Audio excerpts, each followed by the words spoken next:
Loteamento popular de Estrela está praticamente pronto. Como será que fica o tempo nesta quinta-feira no Vale do Taquari? E ainda uma entrevista com o novo coordenador regional da Agricultura, José Luicense. Esse é o Redação Informativo desta quarta-feira, 17 de junho. Fique com a gente.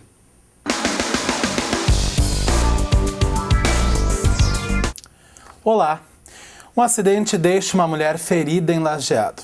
A colisão ocorreu entre uma motocicleta e um automóvel e deixou uma mulher ferida na tarde desta terça-feira. Por volta das 4 horas da tarde, uma mulher de 36 anos que trafegava com sua bis de placa ILT 7818 de Estrela, no centro de Lajeado, colidiu contra um Corsa, placa ICN 1888 de Lajeado. A mulher caiu no chão e sofreu vários ferimentos. Ela foi encaminhada à emergência do Hospital Bruno Born e depois de atendida, liberada. O homem é preso em flagrante por furto em loja. Um homem de 21 anos foi preso em flagrante na madrugada desta quarta-feira no centro de Lajeado. De acordo com a Brigada Militar, por volta das 5 horas da manhã, o ladrão invadiu a porta principal de uma loja do centro. De acordo com a polícia, ele levou peças de roupas dessa loja dentro de uma mochila. Ao realizar buscas no centro, a polícia encontrou o suspeito na área conhecida como São José. Ele estava com a mochila cheia de roupas furtadas da loja. O homem foi detido em flagrante e encaminhado ao Presídio Estadual de Lajeado.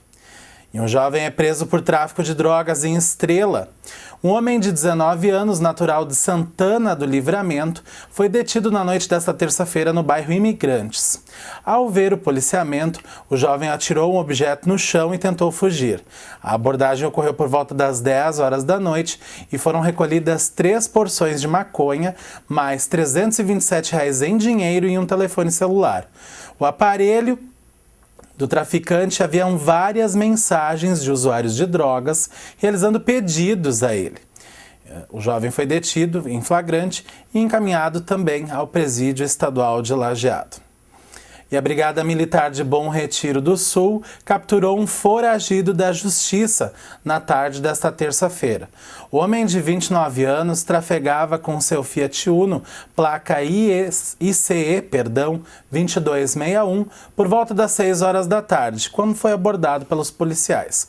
Ao perceber que se tratava de um apenado fugitivo, a polícia deu voz de prisão ao homem e conduziu ele ao Presídio Estadual de Lajeado também.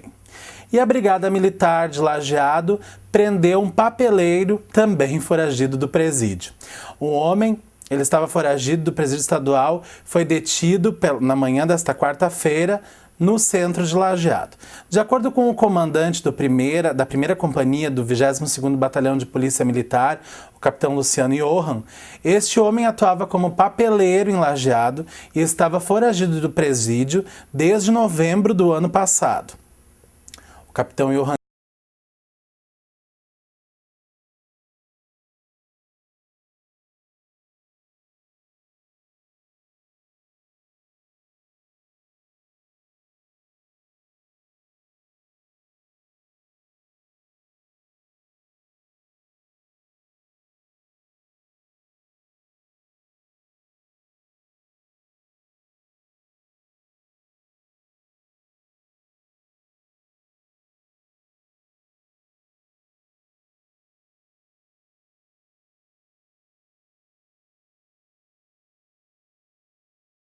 ...480 inscritos. Segundo o prefeito de Estrela, Carlos Rafael Malman, a ideia é aprontar a obra antes do previsto, que é agora em dezembro deste ano. No entanto, a transferência das famílias só deve ocorrer no próximo ano, pois a mudança para o loteamento exige uma preparação que será feita pela Secretaria Municipal de Desenvolvimento Social, Trabalho e Habitação. E já que estamos falando em benefícios sociais, o Bolsa Família apresenta bons resultados. O número de estudantes que concluíram o ensino médio antes dos 16 anos de idade saltou de 6% para 56%. Confira os detalhes direto de Brasília com a repórter Daniela Almeida, da NBR. O programa Bolsa Família tem contribuído para reduzir a desigualdade na área de educação no Brasil. De acordo com a pesquisa Plano Nacional de Educação e Programa Bolsa Família, elaborada pelo Ministério do Desenvolvimento Social e Combate à Fome, o número de estudantes que concluíram o ensino fundamental até os 16 anos aumentou. Em 1992, eram apenas 7% entre os 20% mais pobres. Este percentual subiu em 2013 para 56%. O estudo mostra ainda que entre os anos de 2003 e 2013, a taxa de escolaridade média entre os 20% mais pobres aumentou em ritmo mais acelerado do que o restante da população. As pessoas em situação de pobreza passaram a ter 2,2 anos a mais de estudo, enquanto os outros 80% da população ganharam 1,3 ano de estudo. Para ver o levantamento completo, acesse o site do Ministério do Desenvolvimento Social. De Brasília, Daniela Almeida. E no próximo bloco, veja como fica o tempo nesta quinta-feira no Vale do Taquari. A gente já volta, não saia daí. As festas juninas estão quase aí. E com elas, as comidas típicas são uma atração à parte. Mas é preciso prestar muita atenção às embalagens dos produtos. Uma pesquisa feita em São Paulo mostra que de cada 10 produtos, 4 têm irregularidades na embalagem. A reportagem é da TV Brasil de São Paulo. Tem muito consumidor que aproveita essa época do ano para comprar produtos típicos. Canjica, arroz doce, pipoca, essas coisinhas assim. Os mais atentos pesquisam preços. A gente tem que procurar o mais barato, né?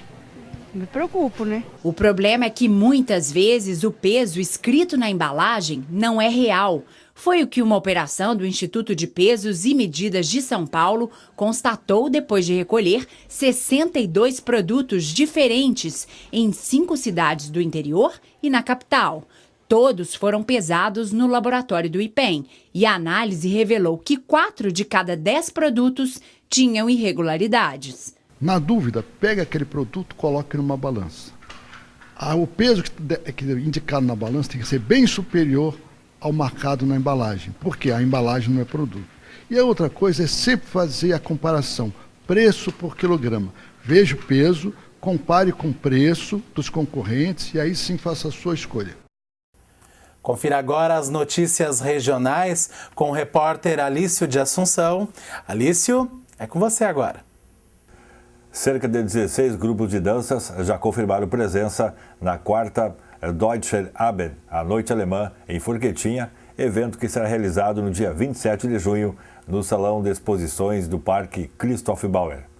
O evento é organizado pelo Grupo de Dança Alemãs de Forquetinha, sendo que a programação inicia-se às 7 horas da noite, com recepção aos grupos, seguido de jantar, apresentações do grupo anfitrião e visitantes, finalizando com o baile animado pela banda Os Hermanos. Situada no centro da cidade de Marques de Souza, a Praça Adolfo Edmundo Laufer recebeu, na manhã de terça-feira, uma centena de alunos que tinham entre si um só objetivo: dedicar um turno escolar para a literatura e expressões musicais, idealizado pelas professoras da Escola Municipal Carlos Gomes de Língua Portuguesa, Patrícia Fernanda Schneider-Kran e Michele Berté Baldissera, e a bibliotecária Daniela Becker. A iniciativa, denominada de Praça Literária, reuniu os estudantes e comunidade em atividades como declamação de poemas, estátua viva, Que Personagem Você É?, performances musicais, sorteio de livros e distribuição de poemas escritos para o público. A baixa temperatura, em torno de 5 graus, não impediu que os jovens estudantes que frequentam o ensino fundamental subissem ao palco para interpretações de canções diversas ou então retirassem livros no espaço da Biblioteca Pública Municipal para devolverem na próxima semana. No gibi, e quem quiser que fique aqui, entra na história com você.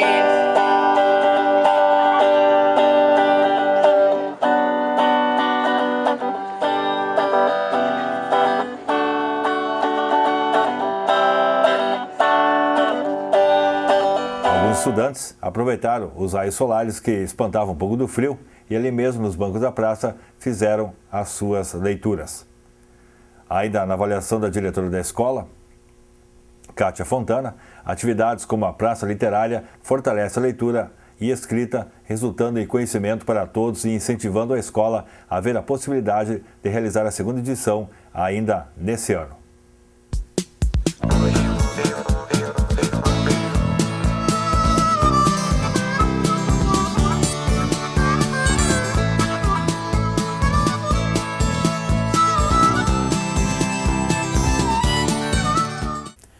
Obrigado, Alício. E a modernidade bate à porta da Brigada Militar do Rio Grande do Sul. Um convênio feito entre a Polícia do Estado e a montadora Toyota coloca na frota um veículo híbrido. O automóvel funciona tanto com combustíveis fósseis como a gasolina, assim como pode ser movido por eletricidade. Confira a reportagem da TV Piratini. Motor com sistema híbrido, elétrico e combustão. Faz 25 km com 1 litro de combustível e reduz em 40% a emissão de poluentes. Essas são as características do modelo Prius da Toyota. Um exemplar do carro foi entregue pela direção da empresa ao Estado para ser testado na área de segurança. Para o Estado ele é importante, né? No contexto da parceria com a própria Toyota, mais uma viatura para auxiliar a Brigada Militar no seu trabalho. E é uma agenda permanente que nós temos com a própria Toyota para colocar o Estado sempre à disposição para futuros empreendimentos. Mais de 400 veículos desse tipo foram vendidos no país. Em São Paulo, há uma frota de 100 carros de praça operando com o sistema híbrido. É um interesse nosso que a Brigada Militar teste o carro, que comprove o benefício da tecnologia, que entenda como é que funciona isso, que entenda como é que é a redução das emissões, dos poluentes. E, ao mesmo tempo, para nós é importante dar visibilidade dessa tecnologia.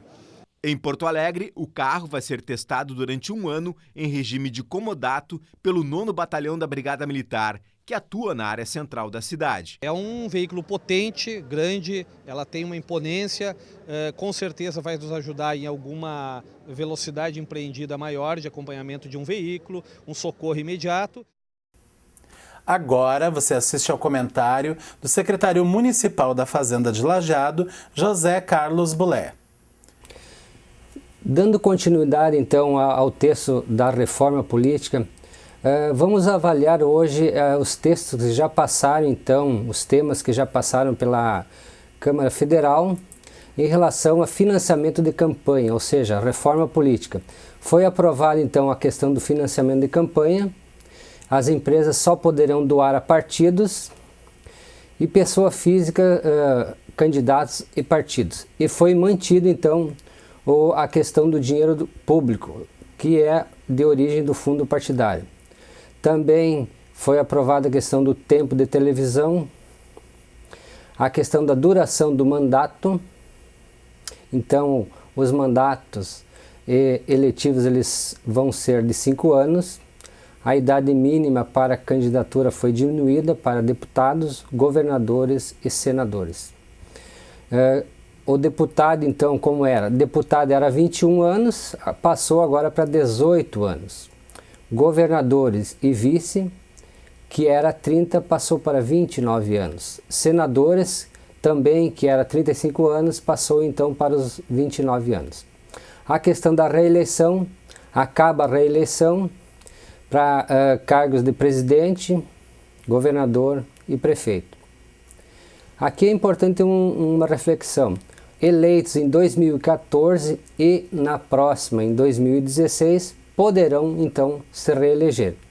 Então, para esses casos, os mandatos ainda vai passar para 5 anos. Uma coisa que foi aprovada também, a questão da alteração da data de posse. Então, foi alterada a questão da posse que era em 1º de janeiro,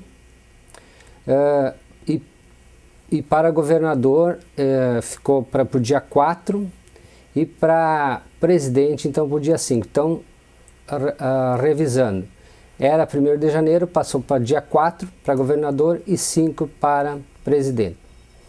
Outra questão que foi também aprovada é a questão da cláusula de desempenho.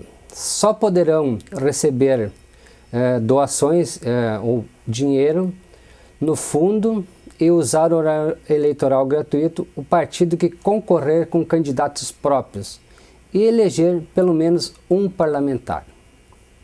Observação aqui bem interessante. Antes, 5% do valor do fundo partidário era distribuído entre todos os partidos que tinham acesso e também tinham acesso à TV. Em relação então às alterações que foram rejeitadas pela Câmara Federal. A coincidência de eleições municipais e gerais em um mesmo ano e o voto facultativo. Então permanece o voto obrigatório. Nessa semana, provavelmente tenha sido votado aí a questão da fidelidade partidária, a data da posse então do prefeito, que ainda não foi decidido, e também de vereadores. E também deverá ainda decidir sobre a cota para mulheres nas eleições. Era isso por hoje. Obrigado, secretário. E os senadores, e 2 senadores do PT estão em campanha contra o fator previdenciário, proposto pelo governo federal e que está para aprovação nas mãos da presidente Dilma Rousseff. Confira a reportagem de Dante Ascioli, da TV Senado. Quem puxou a campanha foram 2 senadores do PT, mesmo partido da presidente. Paulo Paim e Walter Pinheiro querem que Dilma Rousseff sancione o texto aprovado pelo Congresso e acabe com o fator previdenciário criado em 1999. Para os petistas, o sistema dificulta a aposentadoria dos trabalhadores. Nós estamos fazendo um apelo à presidente da República que não vete essa matéria e que abra um processo de discussão sobre Previdência. Agora, se ela não quiser isso, nós começaremos um outro movimento aqui dentro para a gente arrebanhar mais senadores e, obviamente, mais deputados para a gente tentar derrubar o veto aqui na Casa. Para substituir o fator previdenciário, o Congresso aprovou uma nova regra. Os trabalhadores poderiam se aposentar quando a soma da idade e do tempo de contribuição fosse de 85 anos para as mulheres e 95 para os homens. O ministro da Previdência diz que a fórmula 85-95 vai aumentar os gastos do governo em 135 bilhões de reais até 2030. E até 2060, as despesas subiriam mais de 3 trilhões de reais. A regra que foi aprovada, com a emenda que foi colocada na MP 664, inviabiliza a Previdência Social num curto espaço de tempo. Porque ela possibilita que as pessoas antecipem a sua aposentadoria com o valor integral. O senador Paulo Paim discorda. Para ele, as contas do governo sobre o fim do fator previdenciário são um monte de bobagem em matéria de números que são colocados. Em 10 anos economizaram 10 bi. Então é 1 bi por ano. Como é que agora aparece o número de 40 bilhões, 50 bilhões, 3,2 trilhões? Isso é inaceitável. O presidente do Senado recebeu representantes das centrais sindicais, que também querem derrubar o fator previdenciário. Os trabalhadores promovem uma vigília no Palácio do Planalto para tentar convencer Dilma Rousseff a sancionar o projeto sem vetos. Mas o presidente da Força Sindical admite que não tem mais esperança. Nós temos a certeza que a presidenta vai vetar a fórmula 85-95. E nós trouxemos para o presidente do Senado que nós queremos que aprecie o mais rápido possível essa questão do veto. Eu sinceramente espero que não haja o veto. Se houver o veto, no entanto, nós vamos apreciá-lo no dia 14 de julho, se houver acordo com a Câmara, ou na primeira semana de agosto. Vamos agora à previsão do tempo? Esta quinta-feira será de tempo instável em todo o Rio Grande do Sul. A chuva, que já chegou a algumas cidades hoje, permanece sobre todas as regiões, pelo menos até a parte da manhã. Essa chuva é resultado de uma área de umidade que está sobre o Rio Grande do Sul. Este fenômeno eleva um pouco as temperaturas também. Então dá para pensar que não vai ser tão frio nesta quinta-feira. Em Lajeado, o dia amanhece com muitas nuvens. À tarde, a tendência é de tempo nublado, com redução da umidade. A mínima prevista é de 11 graus e a máxima não ultrapassa os 17 graus. Em Fazenda Vila Nova, também chove durante toda a manhã. O turno da tarde, o tempo abre. A mínima prevista é de 9 graus e a máxima chega aos 15 graus em Fazenda Vila Nova nesta quinta-feira. E no próximo bloco, confirma a entrevista com o novo coordenador regional da Agricultura, José Luiz Sensi. Não vá perder, em instantes, o Redação Informativo volta já. E hoje nós recebemos no Redação Informativo o ex-prefeito de Fazenda Vila Nova, José Luiz Sensi, que recentemente assumiu a coordenação da Secretaria da Agricultura no Vale do Taquari e no Vale do Caí. Sensi, que foi candidato a deputado estadual no ano passado, foi 2 vezes prefeito de Fazenda Vila Nova e agora é responsável pela integração da Secretaria de Agricultura e Pecuária, a SEAPA, com 52 municípios da região do Vale do Taquari e do Caí. Sensi, seja bem-vindo ao nosso Redação Informativo, obrigado pela participação e eu gostaria que você explicasse para a nossa audiência, para os nossos telespectadores, qual é que é a função da Secretaria Regional aqui em Estrela, qual é que é essa missão que vocês têm aqui nesse setor da agricultura? Bem, na realidade, hoje já tem uma estrutura muito boa, muito interessante, tanto na região do Vale do Taquari quanto na região do Caí. Nós temos hoje 16 inspetorias que fazem esse trabalho de fiscalização dos frigoríficos, dos abatedores, faz o acompanhamento e a vacinação nos períodos de vacinação. Quer dizer, nós temos uma estrutura de mais de 50 pessoas que hoje trabalham nessa organização aqui nessas 2 regiões. Isso está sendo feito perfeitamente. Nós temos um coordenador dessa área, que é um concursado, um médico veterinário concursado, o Dr. Kleber, que faz isso e tem se saído muito bem. Esse trabalho está perfeito. Mas isso é a parte obrigatória da secretaria, ou seja, isso é um trabalho que tem que ser feito, tem que ser acompanhado, tanto para que o alimento saia realmente em condições de uso pela nossa população, quanto também o acompanhamento dos nossos animais, né? Que a secretaria faz também. Agora nós já temos um outro procedimento. Na realidade, nossa missão é trazer a secretaria para mais próximo do Vale. A nossa missão é trazer os outros benefícios que a Secretaria da Agricultura pode trazer para a região para cá. Facilitar esse contato entre o produtor, as cooperativas, as agroindústrias, né? Facilitar esse trabalho trazendo a secretaria para mais próximo. Bom, Sensi, e a secretaria estando mais próxima do Vale do Taquari, em especial, que é a nossa área aqui de cobertura da TV Informativo, é muito importante porque dentro da economia do Vale do Taquari, o setor primário, ou seja, a agroindústria, o agronegócio, as fazendas produtoras de leite, enfim, elas têm uma importância, um papel primordial na composição da economia da região. Como é que aproximar isso, talvez viabilizar políticas públicas para esse setor tão importante na nossa região? O agronegócio do Vale do Taquari representa mais de 50% do PIB da nossa região. Isso é muita coisa. Na realidade, o Estado depende muito do agronegócio. O país depende do agronegócio. Eu acho que nós investimos pouco na agricultura pelo significado que ele tem, na realidade, na nossa economia. Nós vamos trazer todas as políticas públicas para a região através dos municípios. Você sabe que essas questões são todas com convênio com os municípios, com a Secretaria Municipal de Agricultura, e isso que a gente vai poder trazer com mais facilidade. Ou seja, essa relação não vai ser lá com Porto Alegre, vai ser aqui com o Sensi, que todo mundo conhece, sabe aonde ele está e pode fazer os contatos para a gente resolver. Essa semana mesmo nós tivemos num município e que tinha um projeto que faziam 2 anos para aumentar o abate de um frigorífico, estava na Secretaria da Agricultura, está na Secretaria da Agricultura. Esse projeto não anda, entendeu? E isso tem N problemas nesse sentido. nós vamos fazer isso agilizar, nós vamos resolver esse problema, ou vai dar para fazer esse projeto, ou nós vamos dizer, olha, esse projeto não pode ser feito e tal. Nós não podemos deixar o empreendedor que quer empreender esperando 2 anos por uma posição da secretaria ou de qualquer setor do governo.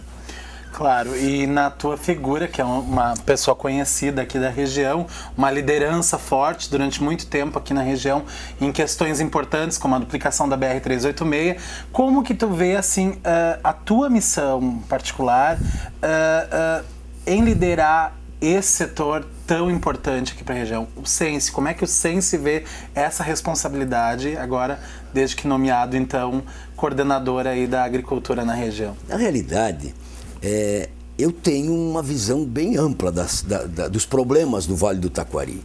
Eu fui prefeito por 3 mandatos, te corrigindo que tu disseste 2, por 3 mandatos em Fazenda Vila Nova, fui vice-presidente do Codevate por 4 anos, fui presidente da ANVAT, da associação, fui presidente do Corete. Quer dizer, a gente tem um conhecimento geral da situação. Sou produtor rural, que também sinto o problema de todos os pequenos produtores, como eu sou também.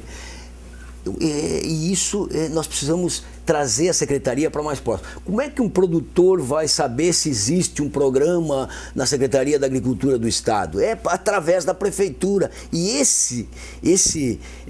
essa relação entre Secretaria da Agricultura do município, prefeito municipal e a Secretaria Estadual é que eu pretendo fazer o município se comprometer com o produtor, com os programas estaduais que nós temos, lógicos, programas interessantes, que estão em andamento, que vão continuar alguns programas que são interessantes, novos programas nós teremos logo em seguida, e isso nós vamos trazer, sem dúvida, com muito mais facilidade para a região. Esse papel que eu desejo fazer é, na realidade, proporcionar a oportunidade do produtor chegar até o governo do estado. Tá certo, então, uma missão bastante complicada e com certeza o pessoal vai bater na sua porta aí em Estrela, porque é pertinho aqui e todo mundo te conhece, né? Sense, a gente agradece a sua participação aqui no nosso programa e nós vamos ficando por aqui com Redação Informativo desta quarta-feira, dia 17 de junho.